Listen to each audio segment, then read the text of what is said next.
자, 여러분 2주차 두 번째 강의 시작됐습니다. 그래서 우리가 지난 시간에는 글로벌화의 개념, 그 다음에 글로벌화가 어떻게 진행되어 왔는지를 개략적으로 한번 알아봤죠. 그리고 끝부분에 글로벌화가 최근 들어 현대에 들어와서 굉장히 촉진되고 있다. 굉장히 진전되고 있는 그런 현상을 보이고 있는데 그러한 원인을 좀 이야기했어요. 그래서 그 원인으로는 뭐 기술의 발달, 그죠? 수요의 동질화, 그다음에 통신과 교통의 발달, 그리고 마지막으로 무역 장벽이 축소돼서 이러한 글로벌화가 가속화되고 있다. 이렇게 얘기했습니다. 그래서 오늘은 그 네 가지 원인 중에 마지막으로 이야기했던 무역 장벽의 축소라는 문제를 가지고 한번 오늘은 좀 강의를 할까 합니다. 그래서 이 무역 장벽의 축소는 우리가 역사적으로 좀 고찰을 해서 그 과정을 좀 이해하는 게 굉장히 중요하다고 생각하기 때문에 오늘 특별히 그 부분만 갖고 강의를 진행하도록 하겠습니다. 자, 2차 세계대전 이후, 2차 세계대전 이후의 상황을 가정해서 좀 이야기를 해볼까 하는데, 자, 2차 세계대전이 끝나면은 어떤 상황이 벌어졌을까요, 여러분? 많은 국가들이 전쟁의 소용돌이에 휘말려서 이렇게 국토가 황폐해지고, 그다음에 뭐 그죠? 경제가 몰락을 한 그런 상태가 되겠죠. 그래서 전후에 2차 세계대전 후에 상황은 뭐냐면 국가들이 자국의 재건과 그다음에 번영을 위해서 노력하는 것에 관심이 많았어요. 그러다 보니까 자기 나라의 제품을 많이 팔고 싶어 했고 해외의 타국의 제품은 사주지 않으려고 그랬죠. 왜 그랬을까요? 자기 제품을 많이 팔아야지만이 기축 통화에 해당하는 금이라든지 달러화를 많이 벌어올 수 있기 때문에 또 그걸 바탕으로 국제적인 사회에서 그 나라의 어떤 구매 행위라든지 아니면은 교환 수단으로서의 역량을 강화할 수 있기 때문에 그런 거죠. 그래서 2차 세계대전 이후에는 그러한 자국 이기주의에 의한 보호무역주의가 팽배했어요. 다른 나라 물건을 사주지 않으면서 자기 나라 물건을 많이 수출하고자 하는 그런 의도가 다분히 강했죠. 그러니까 서로 모든 나라들이 그렇게 하다 보니까는 교역이 일어날까요? 안 일어날까요? 일어나기 어렵죠. 자기 물건만 팔려고 하고 다른 나라의 물건을 사주지 않으니까 서로가 다 그런 생각을 하고 있으니까 교역이 이루어지지가 않아요. 사실은 자기 나라보다 특정 제품에 대해서 생산성이 높은 나라에서 물건을 내가 수입해 오고 우리가 생산성이 높은 재화는 다른 나라로 수출을 하고 이런 것들이 잘 이루어져야지만이 전체적인 지구촌 경제에서 거시경제 측면에서 생산성을 높일 수 있고 전체 세계의 후생이 증대되는 효과를 가져오게 되는 겁니다. 근데 그런 것들이 일어나지 않으니까 교역이 멈춰 있는 거죠. 그래서 그 당시에 2차 세계대전 이후에 세계 강국으로 부상하기 시작한 미국이 이렇게 보고 있다가 그 당시에 교역을 할 수 있는 역량이 있는 나라라고 판단되는 국가 44개국을 미국의 뉴햄프셔주 브레튼우즈에 불러서 회의를 합니다. 야, 이렇게 서로가 수출만 하려고 하고 수입을 해주지 않으면 다른 나라 물건이 자국에 못 들어오게 무역 장벽을 이렇게 높이게 하면 교역이 일어나지 않고 우리가 다 공멸한다 이렇게 얘기합니다. 그도 그럴 것이 1차 세계대전 이후에도 그런 현상 때문에 세계 경제의 대공황이 왔었어요. 그러니까 미국이 볼 때 잘못했다가는 지금 2차 세계대전 끝난 이 시점에서도 과거처럼 또 대공황이 올 수도 있겠다 이렇게 판단한 것이죠. 그래서 미국이 제안한 것은 룰에 의해서 하자. 글로벌 스탠다드를 정하고 그 룰에 의해서 우리가 좀 이렇게 공정하고 투명성 있게 교육을 하자 이렇게 제안하게 됩니다. 그러면서 무엇을 만드냐면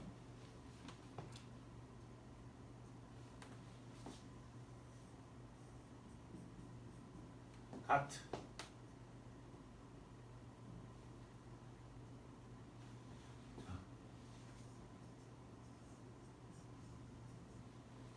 가트를 만들게 됩니다. 가트는 여러분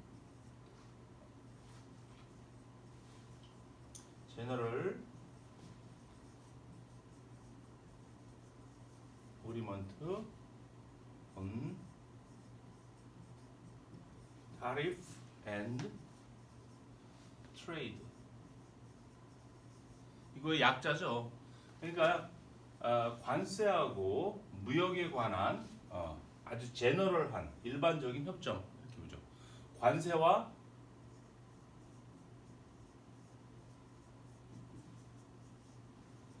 무역에 관한 일반 협정. 그렇죠. 관세와 무역에 관한. 자, 무역 장벽으로서 가장 대표적인 장벽이 바로 관세죠, 관세. 그러니까 다른 나라의 제품이 자국에 들어올 때 원활하게 들어오지 못하게 장벽, 배리어를 치는 것이 가장 기본적인 게 관세이고요. 관세 이외의 모든 장벽은 비관세 장벽으로 이렇게 별도로 구분해서 부르고 있습니다.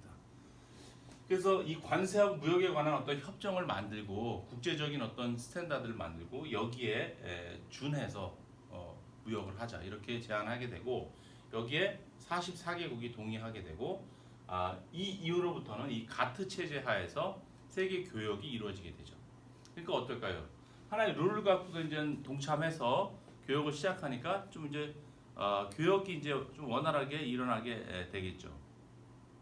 그런데 그래서 이 글로벌 스탠다드를 갖고 교역을 쭉 해오는데 10년, 20년이 지난 다음에 어떤 문제가 발생하냐면 이 당시엔 1940년대잖아요, 여러분. 그죠?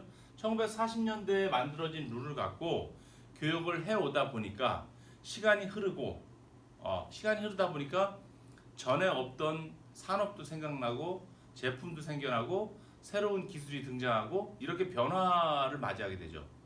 그러면서 기존의 가트 룰이 이렇게 포괄하고 있는 범주를 벗어나는 그런 교역 상황이 나타나게 됩니다. 그래서 그런 상황에서 또 국가와 국가 간에 자국의 실리를 놓고서 분쟁이 발생하고 이런 상황이 벌어지게 되는 것이죠. 그래서 그때 뭐를 소집하냐면 라운드라는 걸 소집했어요. 라운드 여러분. 이 라운드는 다자 간의 무역 협상입니다. 지금 이게 문제가 되고 국가와 국가 간의 교역 문제로 갈등을 겪고 있는데 이 지금 문제가 되는 이 이슈와 관련된 국가들 한번 모여봐. 어떤 문제 때문에 이렇게 문제가 있어? 우리 다자가 관련되어진 다자가 모여서 한번 협상을 하고 절충점을 잘 찾아서 우리 한번 합의에 도달해 보자 이렇게 하죠. 그래서 이런 관련된 국가들이 모두 둥근 원탁에 앉아서 회의를 한다. 그래서 라운드라고 이렇게 이 다자 간의 무역 협상 회의를 명칭했습니다. 그래서 이 가트 룰을 준수하면서 교역을 하면서 이 라운드가 몇 회 정도 열렸냐면 총 1차에서 8차까지 열렸어요, 여러분. 8차. 그래서 그 라운드 협상이 일어난 도시나 국가의 이름을 따서 도쿄에서 했으면 도쿄 라운드, 스위스 제네바면 제네바 라운드, 프랑스 아니면 안시 라운드 이런 식으로 이제 회의의 명칭이 붙었었죠. 근데 우리가 주목해야 될 이 라운드가 있는데 마지막 8차 라운드예요, 여러분. 마지막 8차 라운드. 이 8차 라운드는 여러분 우루과이 라운드라고 합니다. 우루과이 라운드.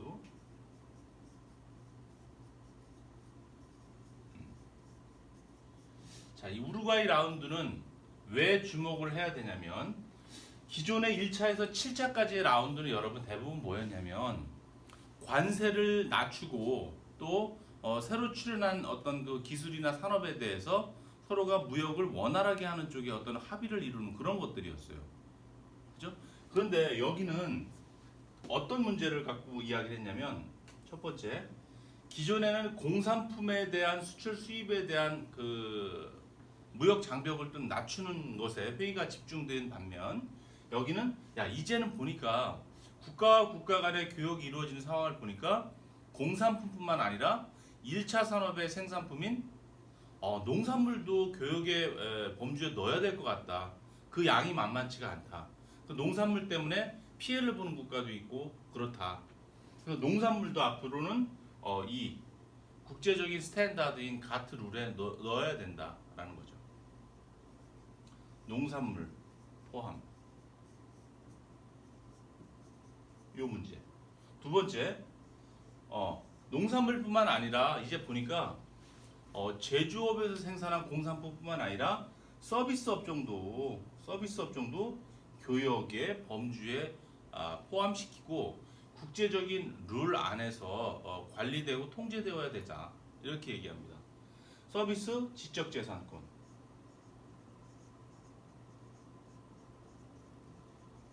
주로 지적재산권 문제는 선진국의 기술을 개발도상국이나 후진국들이 모방하는 거죠. 카피하는 거. 그런 문제가 일어나니까 선진국에서 저 문제도 의아한 걸 제기했겠죠. 지금 우리 기술이 도용당하고 있다. 아무런 대가 없이. 이거 그냥 방치해둘 수 있겠느냐. 교역의 틀 안에서 제재해야 될 거 제재하고, 그죠? 공정거래하게 하고 이렇게 해야 된다는 의견을 제시하게 된 거죠. 세 번째는 국제무역기구가 있어야 되겠다.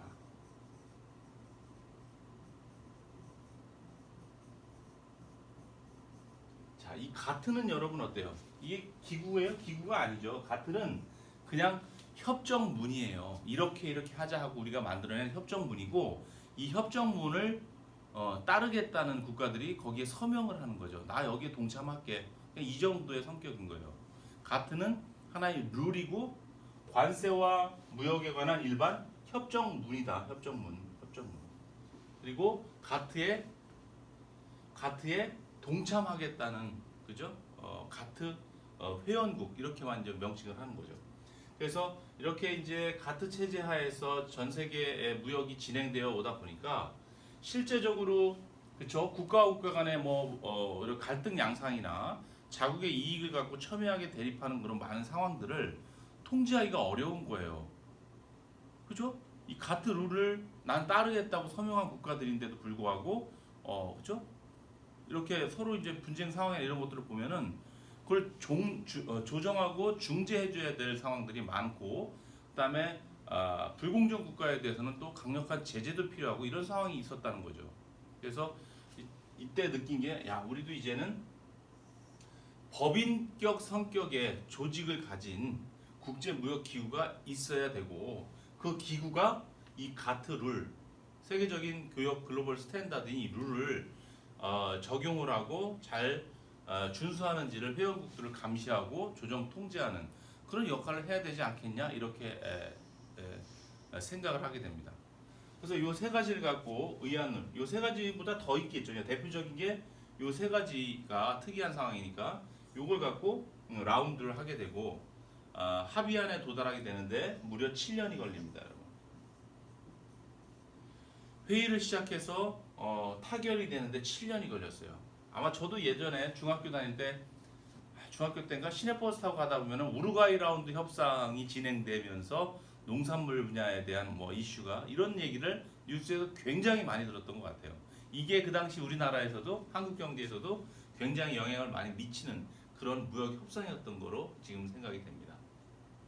그래서 이게 타결이 됐죠. 그러면서 뭐가 탄생해요, 여러분? WTO, 그죠? 세계 무역기구가 탄생하죠.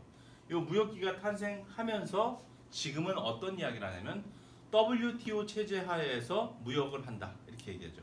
WTO 체제 하. 그러면 이 WTO를 중심으로 WTO 이전, 그다음에 WTO 이후 이렇게 세계 교역의 역사가 좀 구분이 되는 그러한 시점으로 볼 수 있겠네요. 그죠? 그렇죠? WTO 체제 하에서 이런 말을 많이 하죠. WTO의 가입국 이런 얘기도 많이 하고. 그래서 WTO가 형성되고 이제 출범을 하기 시작했는데, 그 다음에 또 어떻게 됐냐면 여러분, 이 WTO가 조직되고 출범을 했는데 또 교역을 하다 보니까 국가와 국가 간에 문제가 발생하죠. 항상, 그죠? 자국의 이익을 중심으로. 그래서 라운드 다시 소집해서 라운드가 또 열렸어요. WTO 체제 하에서. 그럼 이제 실질적으로 한 9차 라운드 정도 되는 거잖아요. 근데 이제 이때 회원국들이 WTO가 세계 무역기구가 형성된 다음부터는 우리가 이제 요걸 기점으로 WTO 이전 이후로 어떤 분기가 되는 시점이니까, 요때까지 라운드라고 했으니까 요 이후로는 회의의 성격을 좀 달리하고 새 출발하자는 의미에서, 또 선진국들이 개발도상국을 좀 더 배려한다는 측면에서 우리 회의 이름을 라운드라고 하지 말고 Development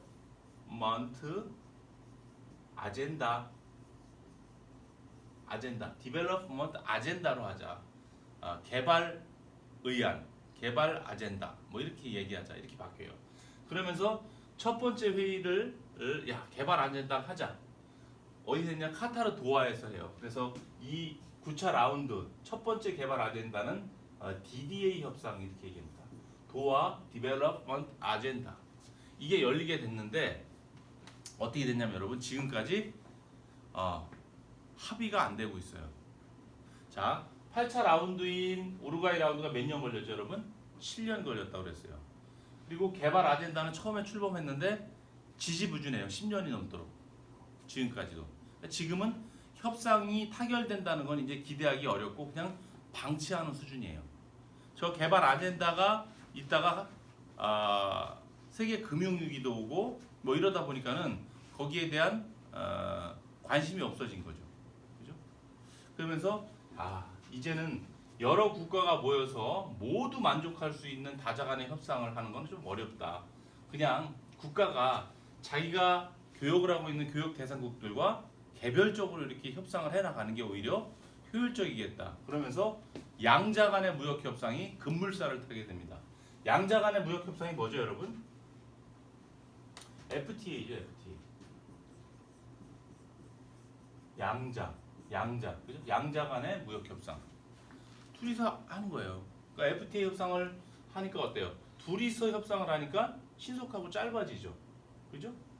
그러면서 FTA가 이제 활성화되기 시작하고 우리나라도 1997년에 이러한 전 세계적인 트렌드를 받아들이고 97년에 한 칠레 FTA를 시작으로 지금까지 FTA 협상을 진행하고 있는 거예요.